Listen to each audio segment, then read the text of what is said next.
Hello everyone, my name is Rachel. Welcome back to my channel. Today I am here to bring you guys a video all about books that I love and I have given 5 stars, but I just never talk about. I definitely talked about all of these books in the wrap-up where I reviewed them, but I most likely haven't really talked about them since, or I maybe mentioned them in one other video, which is a shame because these are all really amazing books in my opinion. I have done a video like this before. I will have that linked up in the cards above. I did one about books and about romances, and so there is a video coming in the next couple of weeks where I'm going to be talking about romance novels that I truly love but never talk about. So today is going to be about all other genres. I hope that you guys get some amazing recommendations from this video. I think I have about 10 or 11 books to talk about, so let's just go ahead and jump on into it. First up, we have Tiny Pretty Things by Danielle Clayton and Sonia Karaipotra. So this is a YA duet about this elite ballet school in New York City. This is basically a teen soap opera in book form, but what I loved about this is that while there is all the tea and the drama, and I love books like that, this was also based around a ballet school, and so you got to see their training and the productions that they're putting on. I think at one point they're putting on the Nutcracker and maybe Swan Lake. I can't quite remember if that was the other ballet that they were putting on, but the vibe of this was just absolute perfection. Now there is a Netflix adaptation of this. It does have currently 1 season out. I'm assuming that the show got canceled and there probably won't be any further seasons. But I do want to point out that while I did enjoy that adaptation, it is very different from the books. I definitely did enjoy the books more because I feel like the plot just made more sense and it was just better overall. But I did appreciate the adaptation for what it was. It definitely was entertaining. I do want to point out that there are content warnings for things like drug addiction, eating disorder. Unfortunately, those can be fairly common amongst ballet dancers. And there is also the implication of a romantic relationship between a teacher and a student at the school. But yeah, I absolutely loved this duet. I definitely need to check out more from both these authors. So next I want to talk about The Deep by Rivers Solomon. So this is a novella that was inspired by a song called The Deep. This was written by David Diggs, William Hudson, and Jonathan Snipes. By the way, the audiobook for this is incredible and it is narrated by David Diggs. Highly recommend that. But this is easily one of the most unique books I've ever read. It's insane how just incredible this book is. I am going to reference Goodreads here for a second just for the synopsis because there's kind of a lot going on here. But basically, this is about the descendants of African slave women who were tossed overboard and how over time they became mer people and they built their own underwater society. And so because of the how traumatic the memories of these people are, they have one mer person who is known as the historian. And that happens to be our main character, Yetu. And so because she is the historian, she is the only person of their kind that has all of the memories of their past. So she knows everything that happened to these people, all the way back from the human slave women that were their very distant ancestors up until now. So that is a very heavy burden to have because she has no one that she can really vent to or discuss these things with. Like, she is truly the only person that has these memories, and so she ends up kind of running away and finding her way to the surface. I was just so enthralled and mesmerized by the writing and the story from page 1. It is, like I said, one of the most unique stories I've ever read. I will say this is a story that you should go into allowing yourself to be confused at times, because I think it's written to be this way on purpose. There is a point towards the middle of the book where I absolutely was confused as to what exactly was going on, but by the end, things were made very clear to me. So like I said, definitely go in knowing that you're most likely going to get confused at times, but I think that this book is so worth it. It's also not a very long book, so you'll definitely fly through it in that way. Next up, we have a middle grade novel that I truly love with my heart and soul. This is The Comeback by E.L. Shen. So this is about Maxine, our main character. I believe she's 12 years old, and this is all about her navigating the world of figure skating. She desperately wants to become an Olympian one day. But she also is dealing with this bully who is making fun of her for her Chinese heritage. She's also navigating things like friendships because she does make a new friend who is a fellow figure skater. And there's just so much going on in Maxine's life, and I just love how the author depicted all of it. It was all just balanced really well. I especially adore Maxine's parents, like her family. They're just so supportive of her, and there's some really great discussions about her heritage and about racism and things like that. There was one quote in particular that I quoted in my Goodreads review because I loved it so much, and it just says, "But there is one thing I know," she says, "that Alex certainly doesn't, that maybe you don't even know." "What?" I whisper. Mom smiles. "That no matter what, my daughter is a fighter on and off the ice." Like, this is just a wonderful middle grade story. And obviously I'm not a middle grade reader. I'm almost 30 years old, but I got so much out of this book. So I highly recommend it no matter what age you are.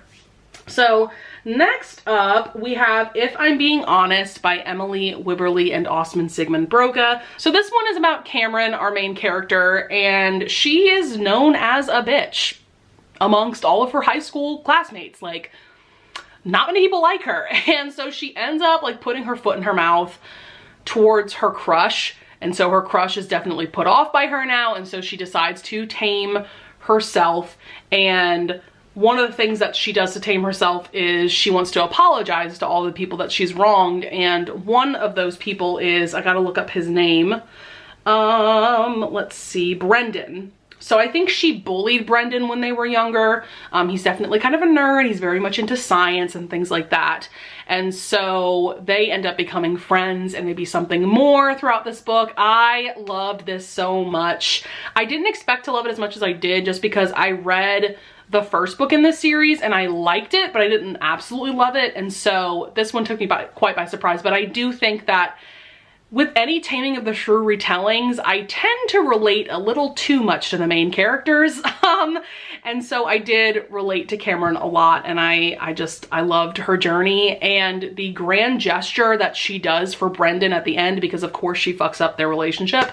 That was a grand gesture that I had guessed in my head that I wanted to happen. Like, I desperately wanted Cameron to do this for Brendan, and so when that actually happened at the end, I was just so happy and so glad that I was on the same page as the authors. Next up, I have to talk about Ace of Spades by Farida Abike-Yimide. This is such a cool YA thriller, even has aspects of horror. It's a dark academia story as well. So this takes place at Niveus Academy. It's a private high school, and this is like Gossip Girl meets Get Out, because there is this anonymous texter called Aces who is bringing all of the secrets of the two black students who go to this high school to light. That is Devon and Chiamaka.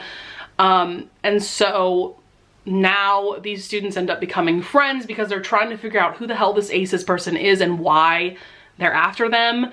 And things get very interesting for sure. I will say the pacing of this one gets slow at times, but it's so worth it because the last part of this book is just crazy and amazing. There is also some great like queer representation in this. I believe both Chiamaka and Devon are queer, and there's some romances in this throughout as well. I just thought that this was so well done. I don't get to talk about this book often at all, though I do think this is literally the perfect book to read at this time of year. The ending was also very satisfying as well. I low-key want this story to be a series, but at the same time, the story was perfect as it was as just one book. I do want to mention there are quite a few content warnings. Racism, use of the N-word, a character is outed homophobia, release of a sex tape, and pictures without consent, grief, violence, and death. You know, this is a thriller novel with horror aspects. Things are going to get very dark for sure, so can't recommend this highly enough if the premise appeals to you at all. I have Sugar Daddy by Lisa Kleypas. So this is book 1 in a contemporary series that Lisa Kleypas wrote. Some people consider these to be romance novels. They are not romance novels, at least not this book or Blue-Eyed Devil. I haven't read the other 2 books in the series. These are absolutely fiction novels that have romances in them. I read this book because this is one of Samantha's like top 5 favorite books of all time. I'm gonna link a vlog up in the cards above that I did where I read all of her top favorite books, and this was one of them. But this story centers around the entire lifespan of our main character, Liberty, and how she grows up in this very poor town in Texas. She eventually finds herself living in Houston. She makes friends with this much older man. And so the reason why it's called Sugar Daddy is that some people consider him to be her sugar daddy, even though there are no romantic feelings towards them. And there's some very interesting family secrets that come to light through this friend that she makes. And there is a romance in this, absolutely, but that is not the focus of this book. I think if you go in expecting just a romance and you want that to be the focus, I think you will be disappointed. But if you go in just learning more about Liberty and falling in love with her as a character, I think you'll love this book as much as I did. This was just absolutely incredible, and I see why Samantha loves this book so much. So next up, we have quite a few YA books that I want to bring up. I don't get to talk about YA books as often as I used to, mainly because I don't really read them as often, because most of what I read, you guys know this, most of what I read is adult romance. But I did want to bring up Parachutes by Kelly Yang. So Kelly Yang is also a middle grade author. She's very well known for her Front Desk series. That is a series that I want to get into as well, because I've just heard amazing things about it. So a parachute is a term that I hadn't heard before reading this book.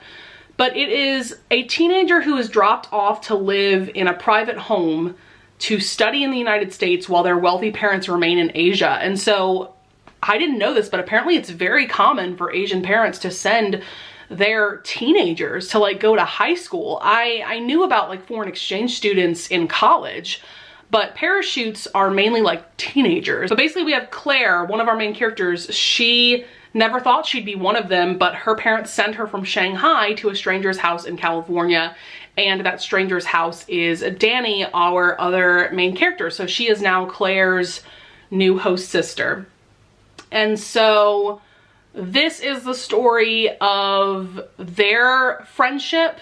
They definitely don't start off as friends. Their relationship is quite rocky, but they do eventually become friends, and unfortunately some very dark things happen to both of these girls. There is sexual assault. I'm just gonna throw that out there now. Things do get dark. And honestly, I'm not sure that the cover really does the story the most justice. I just loved how the relationship between these two girls evolved throughout the story, and I really loved how this ended.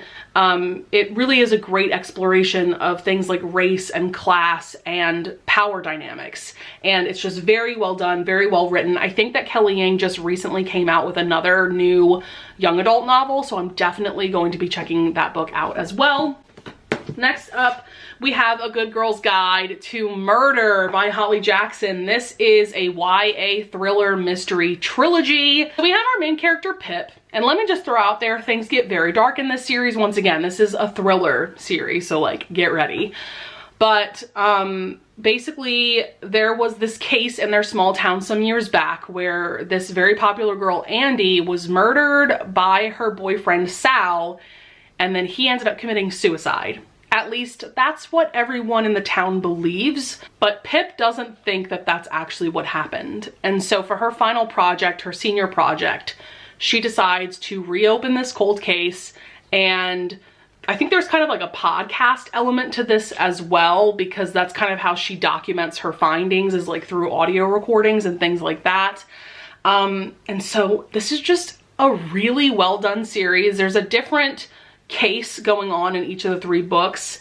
I think that book 2, I I think I almost loved that even more than book 1, and I gave all 3 of these books 5 stars. Like, they're just so well done, very well paced. They keep you on the edge of your seat the whole time. This is the book in the series that I would recommend if you really enjoy things like true crime podcasts. Yeah, this was just very well done, and it's also the perfect kind of story to read during this time of year for spooky season. Next up, we have a couple of phenomenal YA historical fiction novels that I wanted to bring up. The first one is We Are Not Free by Tracy Chee. First of all, look at all the awards this book has won, and for a very, very good reason. This is literally one of the most incredible historical fiction novels that I have ever read, to the point where I had to buy myself a physical copy after finishing it. So this is about 14 teenagers. This takes place during World War II. So following the attack on Pearl Harbor, there was the creation of these incarceration camps where Americans with Japanese heritage were just put into these camps because of their heritage. And I am gonna reference my Goodreads review because there's so many amazing topics that are covered in this book that I wanna talk about, such as, like I said, the incarceration of over 100,000 Japanese Americans during the war, the formation, training, and campaigns of the 442nd Regimental Combat Team, which was a combat team of Japanese Americans. We have the turmoil at the True Lake Segregation Center and its period of martial law, the return for some to the West Coast, and so much more. One of the things that I thought was so well done in this book was the balance of discussing all of those very important issues and the fact that there are literally 14 POVs in this. This centers around 14 Japanese American teenagers who are put into, I think, a couple different incarceration camps. So each chapter of this book is from the POV of a different teenager. So there's 14 chapters for 14 teens. And going into this, I was a little hesitant because I'm like, oh, you know, each character only gets 1 chapter. Like, I feel like that's not enough. But each chapter is long enough to where you really do get to know each character, and each of them are going through different experiences at the same time. And it's just so well balanced, so well written. Like, I cannot rave about this book enough. I feel like if there is a historical fiction book that you need to read ASAP, that like should go on your priority TBR, it would be this one. That is how phenomenal it is. And I also want to give a special shout out to the author's note. Tracy Chee has family members who were put into these incarceration camps, and so she talks about that experience as well. Next up, another amazing YA historical fiction. That's going to be Last Night at the Telegraph Club by Melinda Lowe. So this is about our main character, Lily, who does have Chinese heritage. She lives in Chinatown in San Francisco. She meets this girl, Kath, who's a classmate of hers, and Kath introduces her to this lesbian bar called the Telegraph Club. And so this book is really about Lily's journey dealing with her roots and her heritage, while also dealing with these very confusing feelings that she's having that she may be a lesbian. And of course, in the 1950s, during this time period, this was not a time period that was very welcoming to either, you know, immigrant families or the LGBTQ plus community. So I thought that both of those elements of the story were just explored very well in this. The writing is absolutely spectacular. Special shout out to the author's note in this one because it really goes into the history of a lot of things in like queer history, specifically during this time period, that I did not know about. And I loved the romance between Kath and Lily. It's beautiful. Last but certainly not least, we have a book that you absolutely have to read if you love The Boys, whether that be the Amazon Prime TV series or the comic series, and that is Hench by Natalie Zena Walshot. This was a book that I was turned on to by Riley from Riley Marie. Thank you so much for the recommendation, Riley, because this book was all kinds of bonkers in the best way possible. So this is one of those stories where the superheroes in this world are not all that we think that they are. There's definitely some corruption happening, and this is also just a fabulous villain origin story.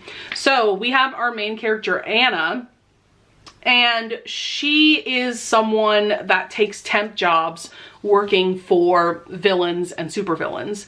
And so she has this one gig in particular where she ends up being in the way when this superhero known as Super Collider shows up and tries to take down the villain that she's working for. So it results in her leg being completely shattered.